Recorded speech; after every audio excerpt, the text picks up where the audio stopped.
Welcome to Accounting High. Previously on Accounting High. The purpose of VeriSage was the only place time spent should matter is in prison. Now that's debatable, right? We can have a fight about that. We can have an argument about that. Yeah. I know you keep time records, but you don't do billing, which is fine. What do you do with the time records that you keep? I think we're capacity planning with it. I know my principal at Accounting High would not be too pleased to hear this. That's Ron Baker. Eventually, I'm going to have you guys both on at the same time, and we'll get to talking about this. He's living in a time warp of because he's still talking about timesheets, which nobody's doing. No other business uses timesheets. My electrician uses a timesheet. Who does? My electrician uses a timesheet. You can't run you can't supervise 1,000 people without a timesheet. You say it's a management tool. To manage what? Do you really manage CPAs? I don't believe you manage knowledge workers.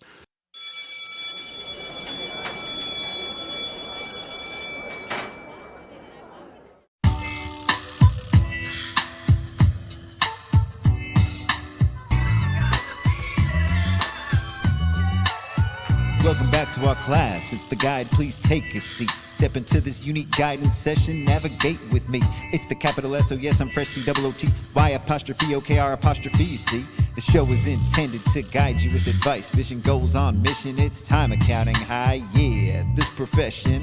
I think they in the mood for some fun and inspiration. Hell okay. yeah. What up, Scott? Gotta lead with ambition. What's that, greed? Gotta grab your attention. Intention? And it's gotta be abundant. Public accountant. And I'ma continue to put the rap down with impact now. And if you're active listening, mind the imagination gap now. Yeah, Janitor Scott coming to you live from the closet with a bucket and a mop. So find a cozy spot. We all want financial freedom. ACCOUNTINGHIGH. Preach. Putting this course together. Sit back, relax, open your mind. Classes in session. Guidance class at Accounting High. It's guidance class at Accounting High, and it's guidance.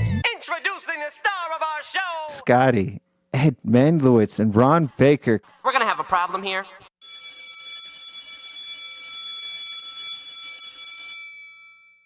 Students, classes in session. We have a very special episode for you today. We got two of the most prolific people in the accounting profession, in my eyes, coming at you from two different sides of the ring. I'm the moderator. We're going to talk about something real. Why don't you guys say hello to our students? Hi, everybody. I'm Ed Mendlowitz, and looking forward to talking with Ron. I just want to tell you that I saw Ron speak in person at AICBA conferences. I never met him, but I have the highest regard for him. I also want to tell you, I read every one of his books. You got to be looking to learn from people. You got to look to find out where you agree or don't agree and find out where they're coming from. And you have to look to continuously learn. Ron Baker from VeriSage. Ron, can you introduce yourself and maybe give a few opening remarks? Well, Scotty, I think I'm the principal of this place. I'm not sure. Unless you fired me. But you are the principal of Accounting High.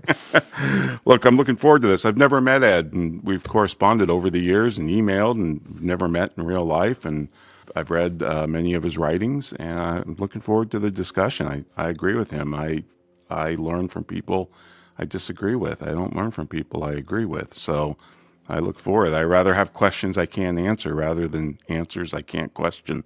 All right. Looking forward to it. So we're going to have a nice clean match here. So I run a practice, as you both know, as the students may know as well. And I've been heavily influenced by Ron over the years. He has taught me how to run and how to price at my practice. We never, ever tracked time or even thought about pricing on time. We always had fixed fees. I started value pricing through your scripture, Ron. You taught me how to build my practice and value pricing, and it was the Wild West, and it was fun, and we would just throw numbers. I would throw numbers sometimes on there, and people would pay it, and it was great, and we were making a ton of money. But as I exited the different roles that I was playing and the pricing and the sales in particular, I have come to realize I think my team is pricing on time. And this was not until I had a recent conversation with Ed that I was struck with this news. So Ed asked me, so I know that you track time. What are you using it for? I said, capacity planning, because that's what I thought we were using it for. And that's what I've been defending us on our use of time for tracking it. Well, as I'm listening to my team and during a meeting, they were looking back at some of the hours spent, and they used that to price based on the time that we spent. So they're looking at it to plan capacities or plan capacity for new clients, and now they're using it to price. So I'm stuck. Well, I'm in favor of keeping timesheets. I am not in favor of billing based on time, except in certain circumstances. I'm also in favor of a subscription model where you charge a client a fixed fee for the entire year, which covers everything with certain exceptions. And then you do a change order the way Ron recommends it. When something is being done by a practice that shouldn't be done, it's the fault of management. One of the points I get from Ron's books is that you shouldn't keep timesheets because then the tendency is you're going to bill on time and you're going to base things on time. So you just proved the point that Ron's making. However, you're defeating the point that I make, that you should keep track of time for other reasons. So I thought that's why we were keeping it. My other co-host, Ackerman, who you both know, you've both been on episodes with Ackerman, he warned me this would happen. He's a strict follower of you, Ron, and he warned me that if we started tracking the time, we would start pricing on it. And the reason we were tracking it was when I stepped away and we went full hybrid and we were fully remote at our firm, I had no way to know what was going on if people just said they were too busy, and I just needed that data to be able to say, yeah, we don't need to hire anybody. We're fine on capacity. So at first, that's why I needed it, and that's why we got it at first. And it wasn't until I was further and further away from the firm that they started using that data in other ways. So, Ron, the floor is open. You get what you measure, period. And you'll get it good and hard, even if it ruins your firm. This is why KPIs and what we measure and what we pay attention to is so important. And it doesn't surprise me that your team is using time to price, because they're filling out a timesheet in 6-minute increments. They think their inventory is time. And it's not. In fact, this is how the timesheet came about in 1919 in law firms. It was a tool to check the price. It's cost plus pricing on steroids. And of course, it's inextricably linked between filling out a timesheet and pricing and valuing our work based on time. That's why this link needs to be broke. There are thousands of firms today that don't have timesheets, that still price, that still do capacity planning, that still do proper project management, that can tell you who their A players are and their F players without looking at timesheets. Timesheets aren't predictive of a successful CPA. They are enormously costly to keep in place. We have to track time. People have to lie on timesheets, fudge on timesheets. Ed, I know, and I've heard you say many times, if you lie on your timesheet, you shouldn't be a CPA. Well, it's hard to be a good citizen in a bad society. Guess what? People lie on their timesheets. We may not like it. We may not think it's ethical, but it happens. It's ubiquitous. My colleague Ed Kless has done surveys around the world on this very issue. How many people lie, fudge, borrow, steal, swap time on their timesheet? It's well over 75%. And those are the ones that admit it. And I think the other 25% are lying. This is a superfluous data point if you use the other processes that go along with value pricing. What you're seeing here, Scott, is a system. You can't just take one part of a system, keep it in place, and think you're going to change the entire system. Systems don't work that way. Systems, the whole is greater than the sum of the parts. And that's why when I started getting into pricing, I realized very, very quickly that the real cancer in this profession is not the billable hour. That's the symptom. That's the fever. The real cancer is the timesheet, because it keeps us mired in the very mentality that your team is starting to materialize, which is our value resides in the time that we spend. It's the labor theory of value. It goes all the way back to Marxism and all the way back to Socrates and Aristotle, if you want to trace it that far. And it's a flawed theory. It's been absolutely refuted, and there's better ways to go. And so I don't think you need timesheets. And I think you should get rid of them because they measure the wrong things. Ed, Well, I don't agree with him. I don't agree with some of the points he said. I also think that when you have timesheets, though, to take an argument from him, it changes the mindset of management and the people working there. So to that extent, he's right. But I think you need timesheets to manage. Now, I got to tell you that there are a lot of people working in firms. I've tried doing it with timesheets, without timesheets. The billing, when I started my practice with Peter Whiteson in 1988, I took clients from my former practice that were all on a time basis, and we decided to put everybody on a fixed fee. Now, of course, special projects we would do extra, we'd bill differently and extra. So we put all our clients on a fixed fee and the subscription model at that point. By the way, it speeded up my cash flow because when I put people on a subscription model, on January 1st, they got a bill. When they were on a time basis, they got the bill for January's work in February. So I speeded up my cash flow by over a month just by switching. But I cut out all the arguments and everything. But the pricing on time is a thing of the past as far as I'm concerned for most firms. All the large firms are doing fixed fees. But they keep track of the time for other reasons. And it's the other reasons. I buy into that it changes the mindset, but it's the fault of management, the way the firm is run and the way the staff are made to use the timesheets or the way the timesheets are being used. I asked you when we had the interview if you did timesheets. It was actually a throwaway question at the end of our interview. We had a very good conversation. I said, gee, let me just ask him. And you said you use it, but you didn't use it for billing. But something happened from the time you started the firm to the time you left the firm to the time you stuck your nose into it that got away from your concept or the way you wanted it done. And so I blame you. Oh, I'm 100% at fault here. I'm at fault for us starting to track it in the first place because I got resistance at first. I kept trying to defend it, and this is how it creeps in, and this is the mindset, and it creates an artificial ceiling. That's what I have done, and that's what my team is doing and using it for. They're saying, well, if it took us about this much last year to do, then we'll create the price based on that. Ed, when you keep saying this is a management tool, I'm realizing in real life that it is really hard to create a system around value. That's why we went to time. I needed something that I could step away from that could keep running without me, and it created a system, but I've just created a system that has a cap on it, basically. Well, I was just going to say, like Ed, when I joined this profession in 1984, I worked at Pete Mark Mitchell. We gave fixed prices all the time in our department, but those prices were built on hourly budgets. It was still cost plus pricing. There is no correlation between labor and costs and desired profit and value to the customer. None. Zero. I can spend 1,000 years writing a book that I think is wonderful and the market completely rejects.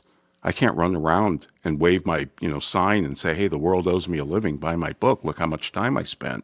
It's the wrong system. And yet, look what we're measuring. And you say it's a management tool. To manage what? Do you really manage CPAs? I don't believe you manage knowledge workers. We should manage the work, not the workers. And that requires project management and capacity planning. And that means we project capacity going forward, not looking backwards with the rear view mirror. To run a firm based on timesheets is the equivalent of timing your cookies with your smoke alarm. Not only is it a lagging indicator, it's a ridiculous indicator because it's not predictive of any CPA success. None. Somebody can look great on a timesheet and be a complete hack. And I won't get the granular information off the timesheet to know they're a complete hack. The only way I can judge the competence of another CPA is to use judgment, not ridiculous measurements like input measurements of how many hours they lied on their timesheet. I don't see what's unclear about this other than we have a fetish that we need to manage CPAs. And I think that's why we have a talent crisis in this profession. We're eating our young.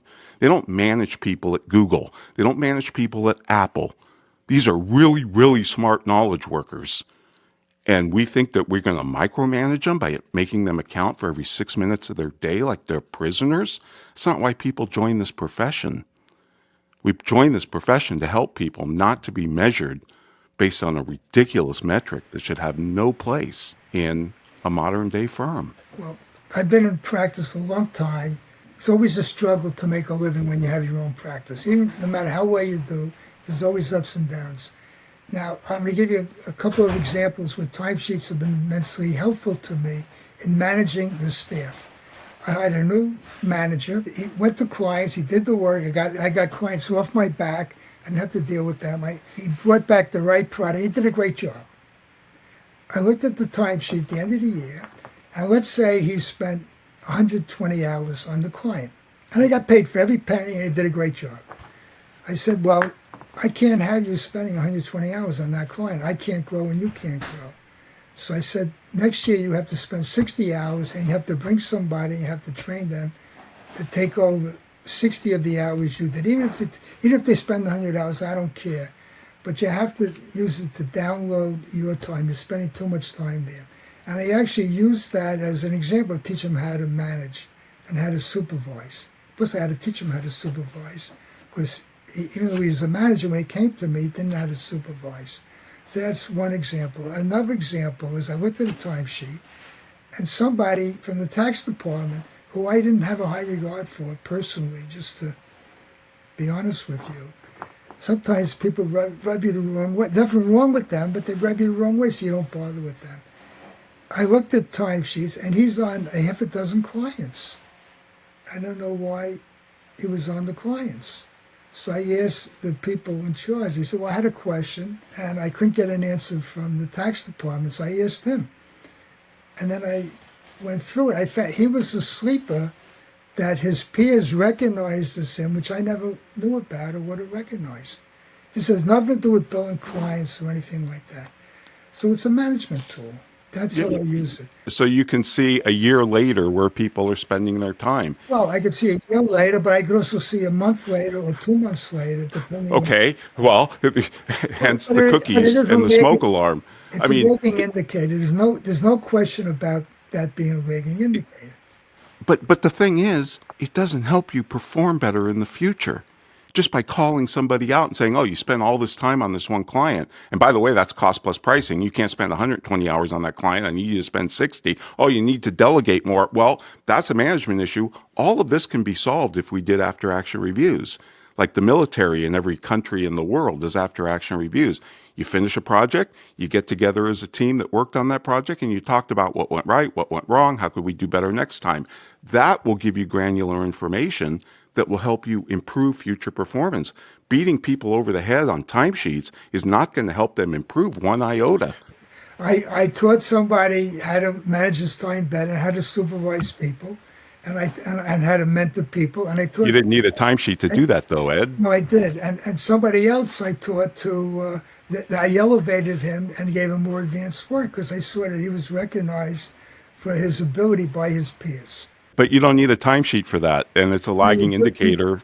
All it does is confirm your initial suspicions. I needed a timesheet for the second guy because I didn't want to bother with him.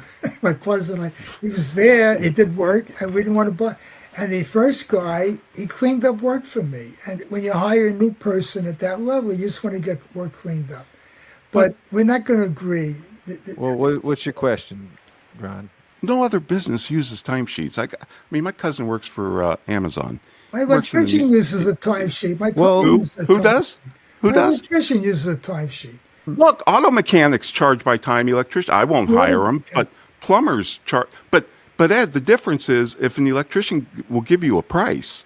Now he may finish in half the time that he quoted that price on, but he's not going to adjust the price based on the time that he spent. So I have been running into a lot of people who bill on time and track their time in this gig economy, all billing me hourly for stuff as much as I don't want it, and they don't want it too. They all still do it. There's a lot of professions out there that are all just resorting to, I have an hourly rate. It's endemic, Scott. As cost plus pricing is endemic, and it's suboptimal. That was the largest argument in my book. Not only is it the wrong theory of value, which has been completely discredited, but it's a suboptimal pricing method. Smart companies like Apple and Amazon and OpenAI are not cost-plus pricing. It's a suboptimal pricing method that leaves billions of dollars on the table. Apple, I can promise you, is not cost-plus pricing. Neither of us, Ed or I, are in favor of pricing on time. Like I guess in a way I'm seeing that inadvertently that's what's happening, and it's subtle. It's not subtle. It's part of the system. You get what you measure. Peter Drucker said this all the time. You get what you measure. He didn't say what you can measure, you can manage. Drucker never said that, nor did he believe it. He said you get what you measure, and you get it good and hard. And if you're measuring time, people are going to give you time. Look, if you want to get technical about this, it's known as super irrigation. When the measurement takes over the strategy. For example, Wells Fargo told its people, we want to strengthen our relationship with customers. And the KPI that they selected to measure progress towards that goal was we're going to have 8 accounts per customer, because the more hooks we put into them, the more loyal they'll be. So all Wells Fargo employees started to go out and, open savings accounts and all these different accounts, right? It was probably the most expensive KPI in free market history, because it cost them billions and billions of dollars, because Wells Fargo didn't have a strategy that said open 8 accounts per customer. They had a strategy that said strengthen relationships with customers. The KPI that was 8 accounts per customer took over. That process is known as super irrigation. There's a brilliant Harvard Business Review article on this, and that's what happens with the timesheet. The timesheet takes over everything. It takes over your attitude about management, about lessons learned, and about pricing. It's integral to the system, and that's why it needs to be pulled out. It's the cancer. Ed, can you imagine running your practice without time? Can't. But we certainly run the practice without probably billing 80% of what we bill on some sort of fixed subscription fee or value price. But you can't run you can't supervise 1,000 people without a timesheet, in my opinion. Well, Ed, thousands of firms do it. So I'm really curious to know what you think. There's 45,000 firms in the country and thousands of firms. So you got 3,000 or 4,000 firms doing it. I did a retreat. I did a virtual retreat with about a dozen or 15 firms when COVID started. And I had one-person firm. I had 8 one-person firms. Now, in my mind, you think a one-person firm would do what I did when I had my firm. Set a fee in advance. You get paid every month, whatever. 2 of the women, 2 sole practitioners in that thing, they were sole practitioners, had nobody working for them. Every client got billed for every minute of time they spent. I couldn't believe it. I looked at their numbers, I spoke to them, I saw things they could have done better, some things they were doing great, and it blew my mind that I had one-person firms that are doing 100% on time, and it worked for them. So the answer is, people do what works for them. Right now, there's 90% of the firms are using some sort of timesheets, works for them. Maybe 10 years from now, it'll be a lower number. Maybe we'll have different ways of tracking. I did a job a couple of years ago. I was asked to help somebody sell his business and run the process. It's about a $100,000 fee. So I told the guy that I would do it, and I would charge him on fixed fees for each stage. And I ended up getting about $100,000 each stage. Every time I reached the next stage, I had to give him the next thing. If it was on a time basis. By the way, it was one weekend I worked that I had to work a Memorial Day weekend. I charged him $8,000 for on Tuesday. I charged him $8,000 extra for the weekend. I told him Friday, I got to work this weekend. I'm going to charge you for it. I charged him $8,000, and he paid it, But the time probably would have worked out smoother and simpler because even though I broke down the job into 10 phases, 3 phases more came up that weren't factored in, which I had to give fees for.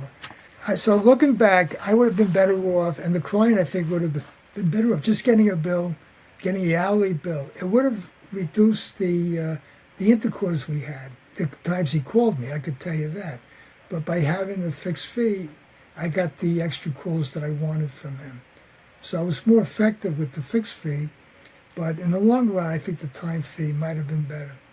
Ron, do you care to respond to that? No, it's just that when I'm doing something that's at the top of the value curve for the customer, that's when you want to run away from the timesheet as fast as possible and time-based pricing. Top of the value curve. All right, top right of the there. value curve, absolutely. I mean, Ed, there would have been other ways to handle that pricing engagement. And it sounds like you did it because you put it into phases. But I would have, depending on how well I knew the client and the relationship I had, I'm a big advocate of tips.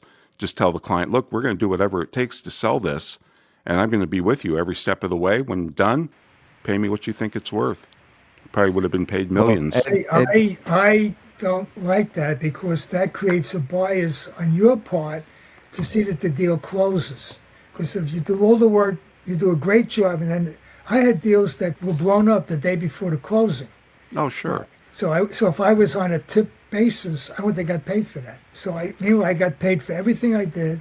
Also, I would have been pushing the client. If my fee was based on closing, I'm not sure, I'm pretty sure I went to push them, but there's a bias for the deal to close. And that's why investment bankers, brokers, they're not working for the seller or the buyer. They're working for themselves to get the deal done. It's like lawyers with litigation. Yeah. They have an incentive to keep that litigation going forever. You know, they're paid not to finish. So incentives run both ways. I mean, there's no perfect solutions here. There are only trade-offs. Everything's a trade. The lawyers that work on litigation where they get paid a percentage have the incentive to work as quickly as possible. There were lawyers who will take criminal cases and they say, if we got, it's this price, but if you go to trial, it's this price. Actually, I just read that in a Stuart Woods book. I wrote a blog. Criminal attorneys definitely charge fixed pricing and always have. It's hard to send bills behind bars. Yeah. So obviously the hours don't really necessarily matter, but there's always exceptions. Your method doesn't really allow for exceptions. My method gets confusing for the staff and maybe could be more effective in managing the practice. But the bottom line is everybody got to do what works best for them, and every firm has a different method of basically doing it. Yeah. So I didn't realize how big this problem was with time until I started to poke my head outside of my world. And Ron, it is a big hill that you're climbing. I didn't realize how, like, even when I had you on early on, like, I didn't believe in it. Ackerman didn't.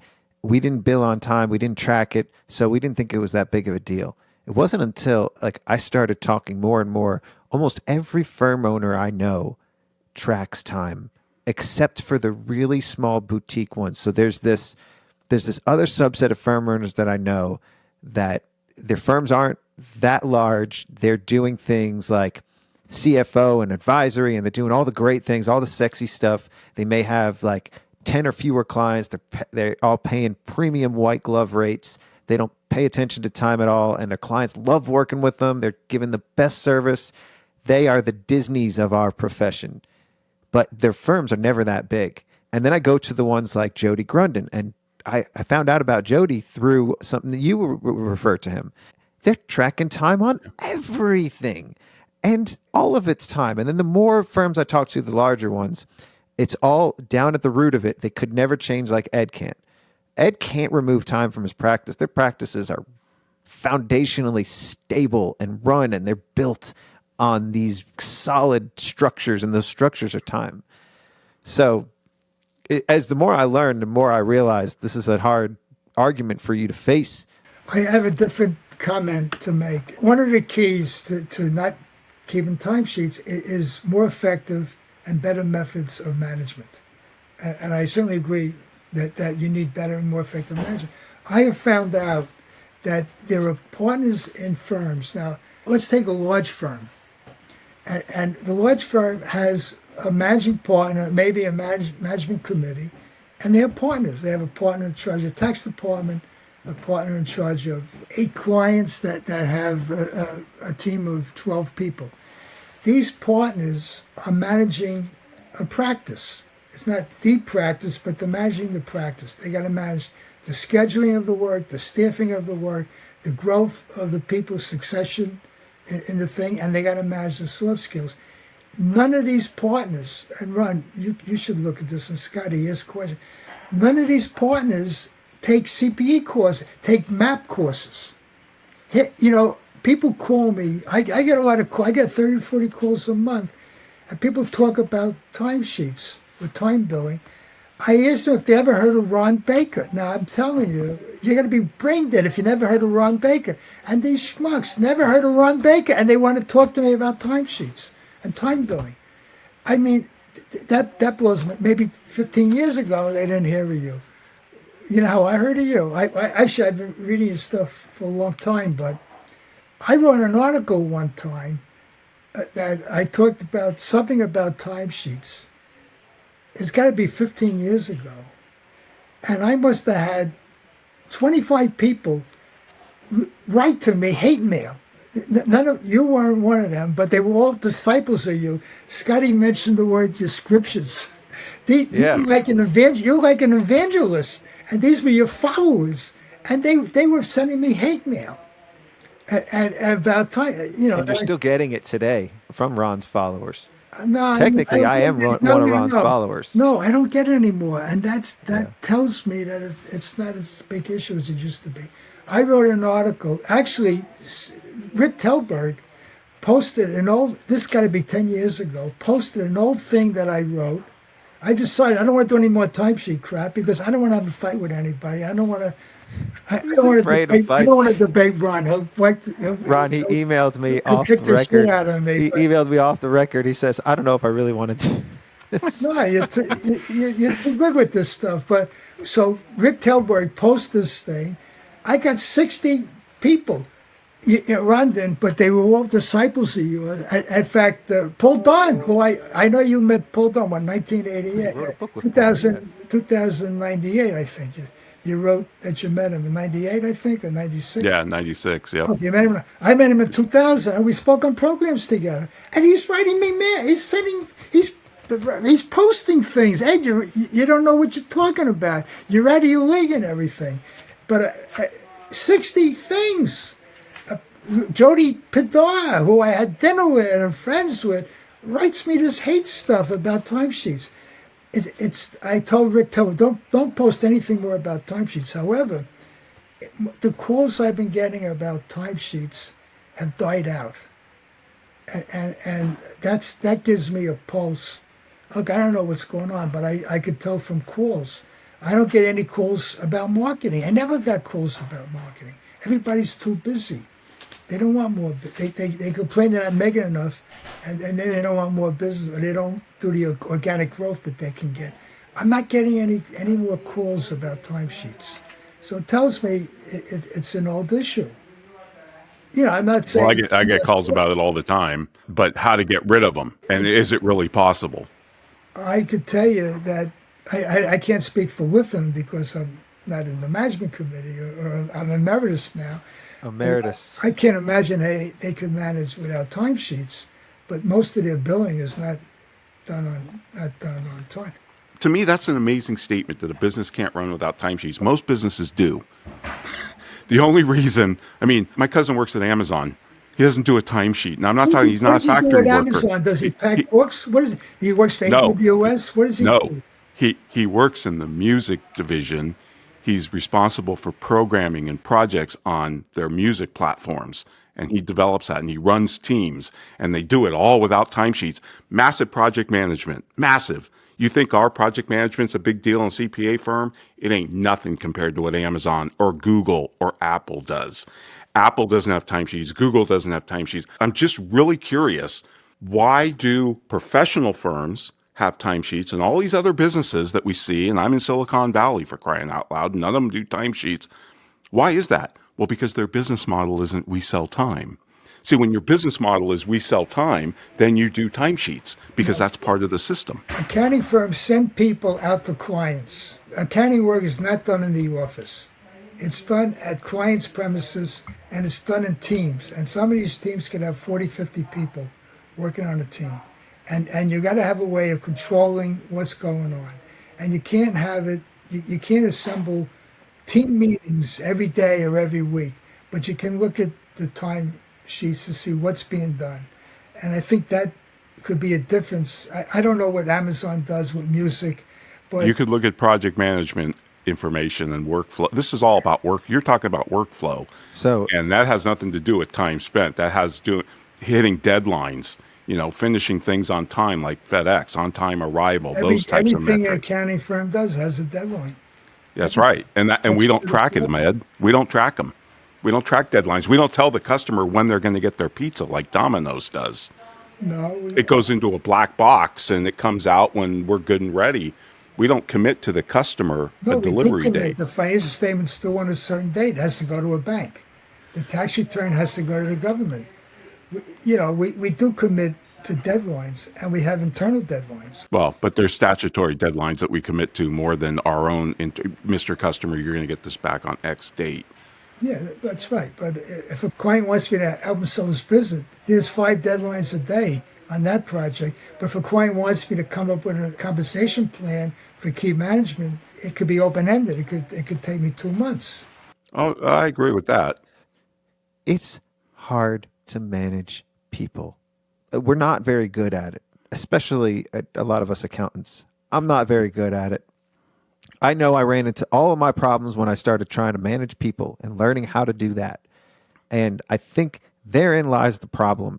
I think when you're dealing with products and you're dealing with other things that are scalable, you know, you can have fixed measures and measure all the outputs and do all those things. But when it comes to managing people, when ultimately the relationship is the product in a lot of these professional services, this is where it gets really hard for a lot of accountants who are used to dealing with the work. And now you got to deal with emotions and people and all of these other different things. Like, we just need a structure, a system, something to look at on paper. Yeah, that's because we rather be precisely wrong rather than approximately right. We'll take a measurement that is very, very objective. We can hang our hat on a timesheet. You spent 2.5 hours on that, 2.25 hours, whatever. But we're scared to death of making a judgment. And yet in a knowledge organization, a judgment is infinitely more valuable than a measurement. Mm-hmm. Because at the end of the day, you're judging the success of your doctor. You're not measuring it. It's his bedside manner or her bedside manner, how they treat you. Do they condescend when they talk to you? All these personal subjective feelings are the sum of a successful CPA. It's cute to think that we can manage people, but you can't. We need to manage the work and stop trying to manage the people. This is a profound insight from Jody Thompson of Best Buy, formerly Best Buy. She's the one that started the results-only work environment. And if you know about the ROWE, R-O-W-E, results-only work environment, you know it aligns perfectly with no timesheets. But she says, you don't manage the workers, you manage the work. This idea that we can manage other people like they're bags of cement we can move around. I mean, Stalin tried it, didn't have much success with it. I mean, we need to give this up. These are really, really smart knowledge workers. Turn them loose. You know, Steve Jobs used to say, we here at Apple, we hire people smarter than we are so they can tell us what to do, not so that we can tell them what to do. Well, I agree 100% with managing the system. So here's what happened. I hired people to tell me that we needed to track time. That's what we're doing, and that's what we think we're doing, is we're managing the people, and we're not managing the outcomes. We're not managing the work. So this goes back to all of the written scripture of Principal Baker, of our principal. Now mixing the religious and the school with all of these. Scott, there's a great line that systems thinkers use, and it is, your firm is optimized to get the results it's getting now. And that's your system. Your system has a rhythm and cadence. And those results could be okay. That's why I go by OKR. They're okay. No, okay it's results. brilliant. That's brilliant what it's Okay results. You asked me why it's such a challenge to get firms to get rid of timesheets. Well, first off, it's pretty hard to get millionaires to change their business models, but we go through a thing, there's this concept the economists use called satisfice. It's a combination of satisfy and sufficient. In other words, we don't try and optimize or maximize our profits. We do good enough, and we satisfice, because it takes too much mental energy to expend to try and optimize or maximize. So we do good enough, and you know what? Don't let the perfect be the enemy of the good. We'll take it. It's good enough. People understand it. They work in the system. It's optimized for the results it gets. I just think we can do better as a profession, and I still blame the timesheet for losing talent, because and Ed, I know you know this, and I still talk to people who have left public accounting, talk to them within the first year, and ask them about their new job at controller, their controller or CFO somewhere. How do you like the job? What's the first thing out of their mouth? The first thing out of their mouth. I don't have to do timesheets anymore, but that's not why people leave. They leave because of money. They leave because they're not getting the experience that they want. They're not getting the opportunity, and they're not getting excited. They don't. That's leave, true. They don't. But the leave timesheet adds to that tension, and it puts it in their face every day that this is not what I signed up for. When I get a lead for a new client, the guy always says, "I'm looking for a new accountant." I say, wait, he says, I'm paying too much taxes. And then I speak to him. First 5 minutes, I speak to him. We dispose of taxes, and then we spend another 55 minutes of the hour talking about his controls and system, which is really what keeps him awake at night. But he can get blamed for the system, but he can't get blamed for overpaying taxes.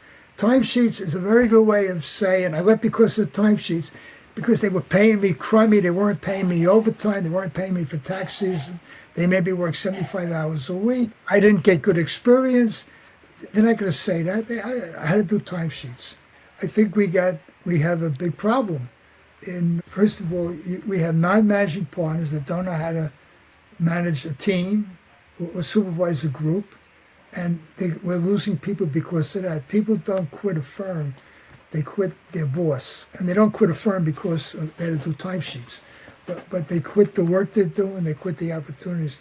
So I think that we need the non-managing partners to take serious CPA.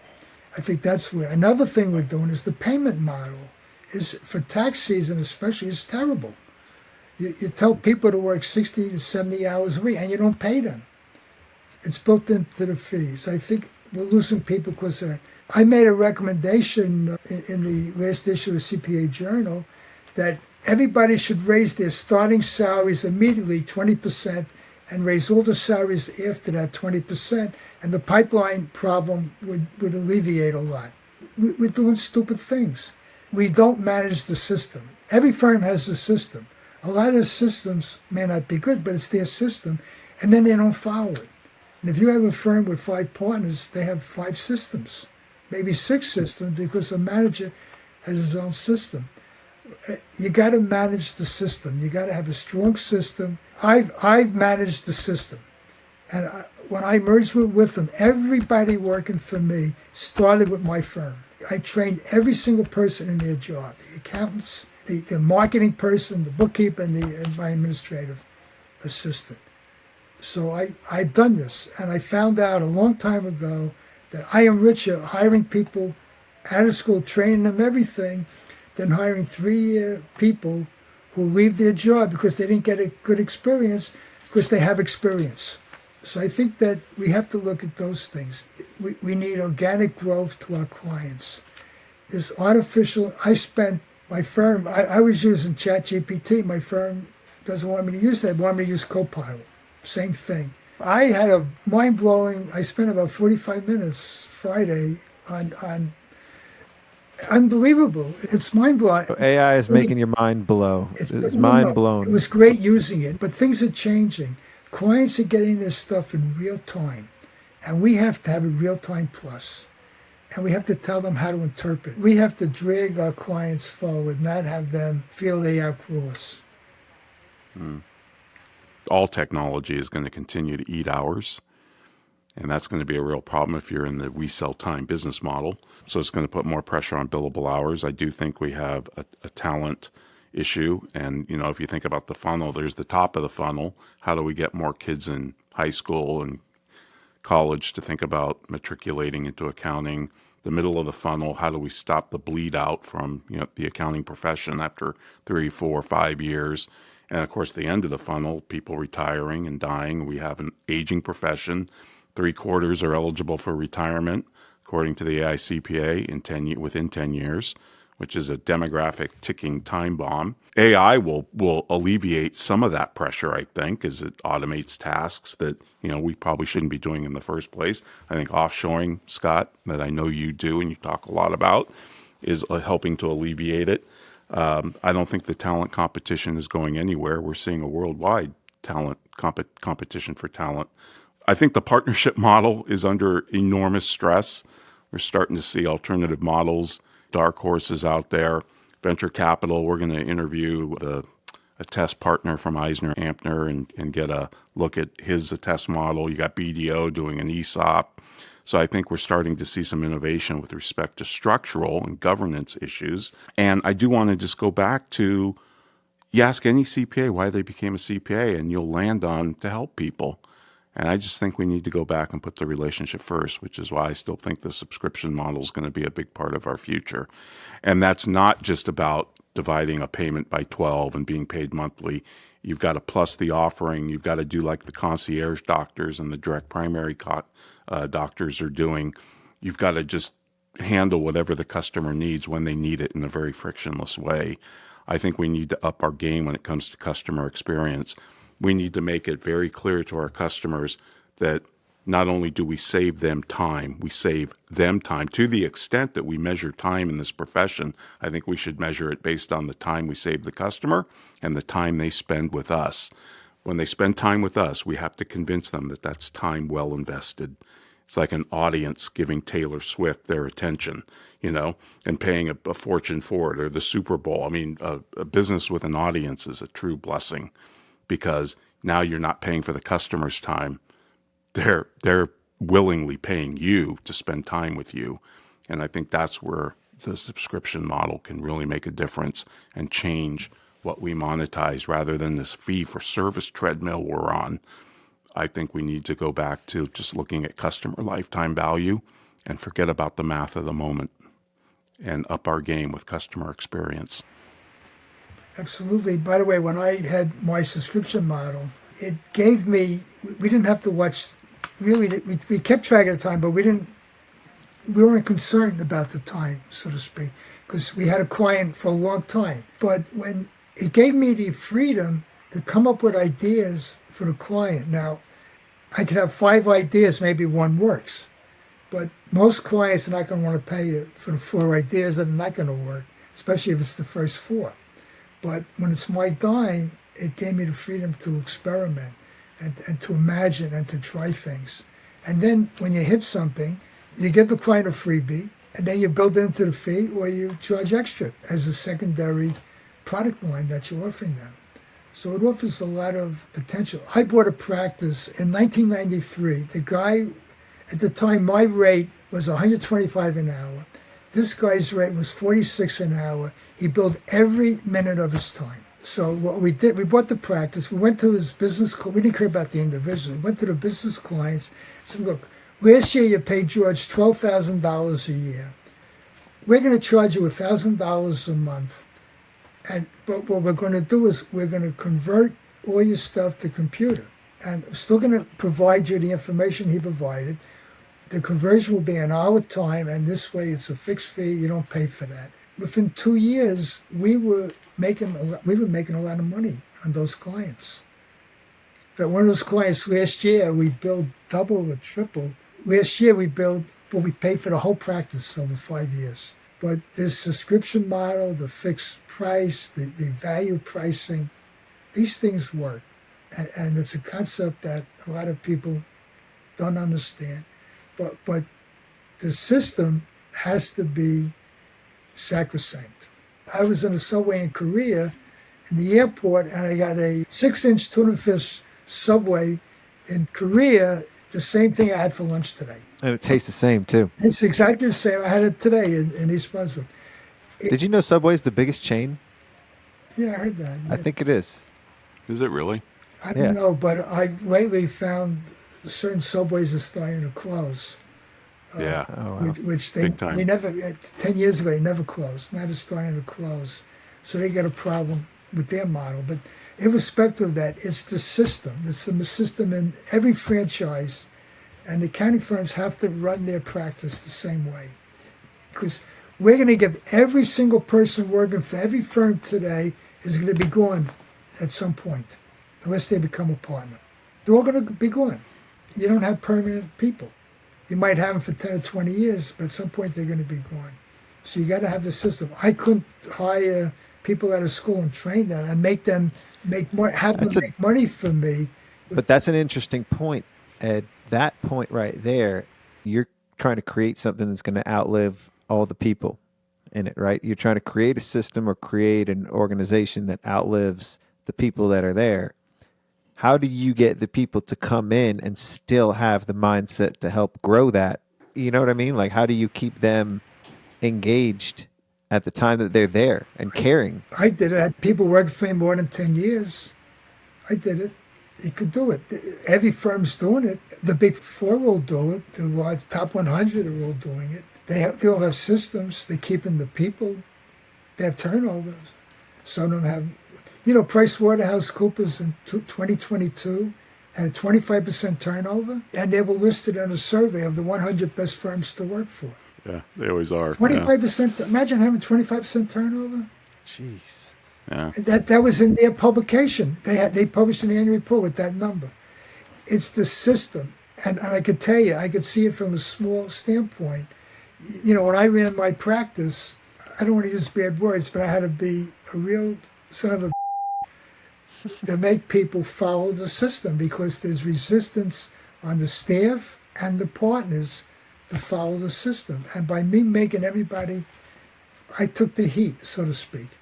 I'm not telling you people went home at night thinking I was the best guy in the world, because they didn't, but they didn't quit, because they went home happy. And they followed the system religiously. That's part of the mindset that got me to where I am. I wouldn't have been able to have my practice run without me if there wasn't strict systems in place. But all of those systems led down the path to time. It goes back to that. That's how we ended up where we are. I created something that could run without me and that operates, and it's good, but it's not awe-inspiring, Ron. It's not like going to grow like crazy. It's good. It's manageable. Everybody's happy. I don't have people leaving. All of that. When we did our interview, I gave you at least 7 or 8 added organic growth. I know you did, Ed. I know, and I still want to go rap. I still don't care that much about doing that. I still want to go out and perform and rap. Your staff might care about it. That's how they do. They listen to it. I had them listen to the episode, and they have ideas, but they're not that excited about doing new things either. No, it's you got to. I have to push them to, and I'm ready to, and I'm ready to push them more and to have us expand our horizons and do more. It still doesn't change the fact that I happened to stumble upon the fact that they were using time to bill. Like, those kind of things are happening. Yeah, that was a throwaway question I asked you at the end, just so we covered it. Scott, I was just going to say, Ed reminded me of the other thing I'm really inspired by is firms such as yours and, the Jody Padars and the Jason Blumers and all of these new people that are coming in, building a firm different from their father's CPA firm. I'm really encouraged by that, whether or not they do time or bill hours or do timesheets. I see some new blood coming in, some new vision, and I also see a big movement, more than I've ever seen in this profession, towards specialization. And as you know, I'm a big believer in specialization. We got to stop believing we can be all things to all people. If CPA firms were veterinarians, I think their sign outside the office would say veterinarian and taxidermist, so they could say, either way, you'll get your cat back. And that just doesn't work. Strategy is all about focus and what you don't do. A firm is defined. Rhyme too, Ron. That was a good one. A firm is defined by the services it doesn't have and the customers it doesn't have. Porsche's not out there for everybody. You know, the CEO of Porsche is on record saying if there are two Porsches on the same block, that's an absolute tragedy. That's a different strategy than Toyota and General Motors and Ford. And I'm But seeing that's the boutiques I was talking about. Well, They're very profitable and they do very well. yeah, they're coming up. They're putting their personality. They're putting a purpose first, rather than just billing time or growing 10% or increasing realization by 5%. I mean, they're putting a purpose out there. We're here to help people. We're here to make their lives better, whether it's personal lives, business lives, and we can do that from womb to tomb. We can help somebody get in college when they're born, and we can help them plan their legacy when they're gone. That's an incredibly privileged position that we're perched upon. And we need to stop selling services and selling pair of hands, and start guiding our customers to higher levels, not just solve their problems. Because if all we're doing is solving problems, we're just reverting the customer back to the status quo. We're not progressing and advancing them. And we're in the position to be able to do that. And I think that's exciting. And that will always be the case. No matter what AI does, you're still going to need a human oracle. And that's why I'm very bullish on this profession going forward. I'm very bullish also, but just to tell you how the personal element is important. Scott and I spoke for an hour, and somehow, somewhere along the line, we came out that he had timesheets, and then he followed up and found that they're not using it the way it's supposed to. That's what I have always done with my clients, to find that thing that they don't know about their business. And that will never. Well, Ed, the one thing that you always talk about is your relationships with your clients, and you always talk. So you never talk about time in particular. You never talk. You're always talking about the interactions that you had with your clients and what you've done, and then in the rears, you're billing them for it, or they're tipping you $100,000. You got tipped out $100,000 after a business sold, Yeah. and everything worked out for them. So you did, in essence, do what Ron is talking about. You're just doing it through your actions. Because it wasn't part of the deal. It wasn't mentioned, but I asked for it and I got it because I found out. We've already talked about it a lot. Yeah. On that M&A deal I mentioned, I didn't keep track of my time at all. Didn't matter. I was, Right. I wasn't interested. But one of the things that I've done is help clients, and I never get the credit for it because I help them avoid problems, and you don't get credit when they don't have a problem. But I did have the relationship. It continued. My fees always went up every year, no matter what. And occasionally I needed a 30% or 35% bump up in the fee. I would get it.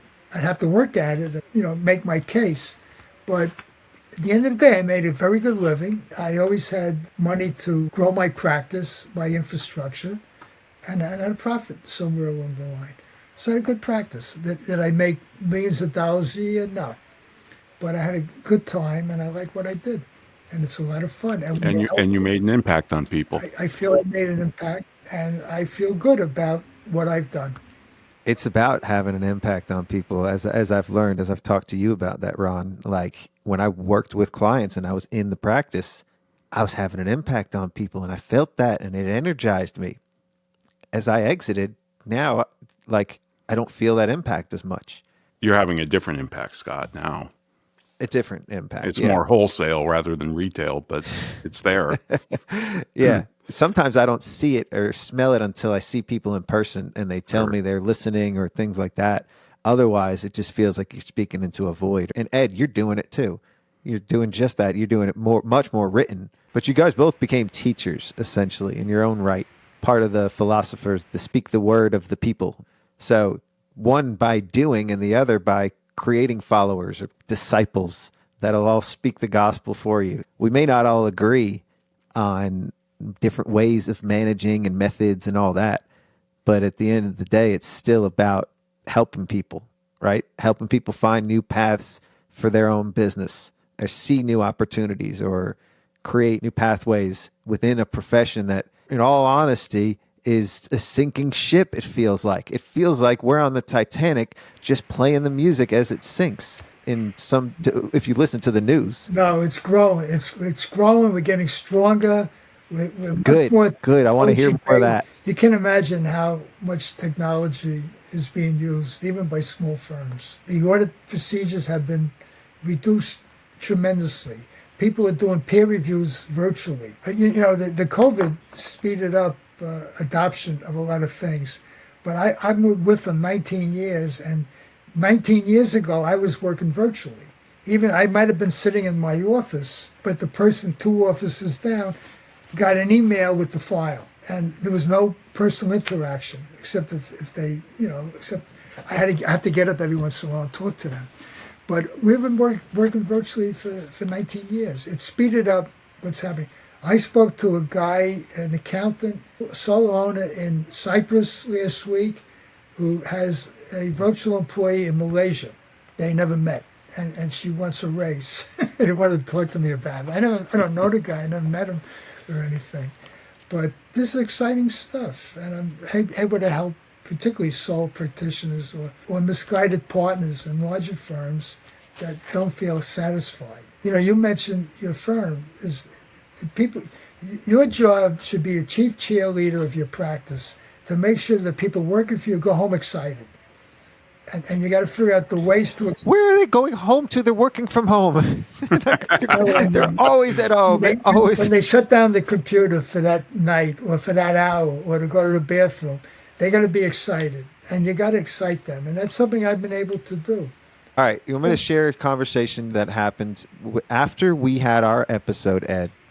I had our Christmas party next day. You said that. And you had me questioning a lot of stuff after that episode. You said, where's the loyalty? And I asked them that. And I asked them the same questions you asked me during our Christmas party. Everybody had a few drinks and stuff, but they love their jobs. They love interacting with clients. One of them, he just retold what he did to help somebody, and he really felt like he helped them, and he really impacted that client. And that made him feel good. It wasn't the Christmas bonus. It wasn't what I pay him. They don't give that they're tracking time. They don't care about any of that stuff. It was like they're feeling the impact that I used to feel, that kind of stuff that used to happen to me. And they're helping people. If you don't inspire them to grow in your practice, at some point they're going to leave. Whatever they told you that they were excited about, you have to build on that. Have to build on that. What are some ways you guys suggest I build on that? Well, Scott, I think one of the main roles of a leader, and I'm dubious about that term, but we'll use it for now. The main role of a leader is to create leaders. And you've done that. You shouldn't beat yourself up too much. You've done that. You've turned a firm into leaders that are running that firm without you. That's pretty good. So in a way, I can see myself as a leader now. That's never something I was ever comfortable with. Keep in mind that a leader is a verb, not a noun. Leadership is very, very contextual. Anybody can be a leader in a given moment. Somebody who's taking over a sinking ship, or the captain died, or whatever. I mean, it's very contextual. And it sounds like you've built a firm that other people have stepped into and are carrying it forward. And that's impressive. Well, Ed, I am proud to say that they have turned off the waiting list that they created, and they've turned it back on the faucet for all the clients. And I have other new news that you guys would both like to hear. My daughter is interested in getting into accounting. She wants to be an accountant. How old is Well, she? you've got her singing all these rap songs about it. I was naive to think like that I would not have any kind of influence, and I also didn't want to push her into anything at all, like say you got to become this or you got to do this and all that. Her and her friends think I'm cool, so that's why they want to be. So even her friends too, they're in high school and they took accounting classes and they're into it.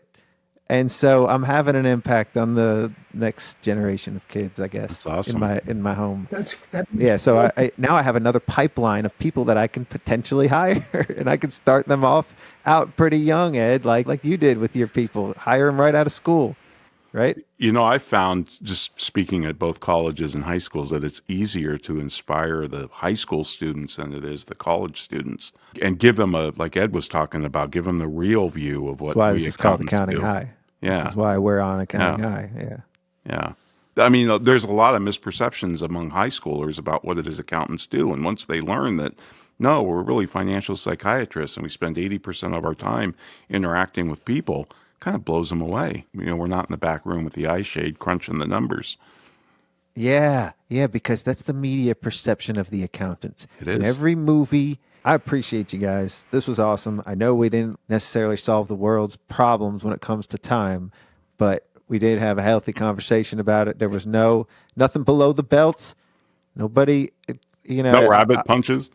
I'm honestly going to say nobody won either because this is still an ongoing debate. So Absolutely. we've installed another epic interaction in the saga of time as it continues. There's no solutions, only trade-offs.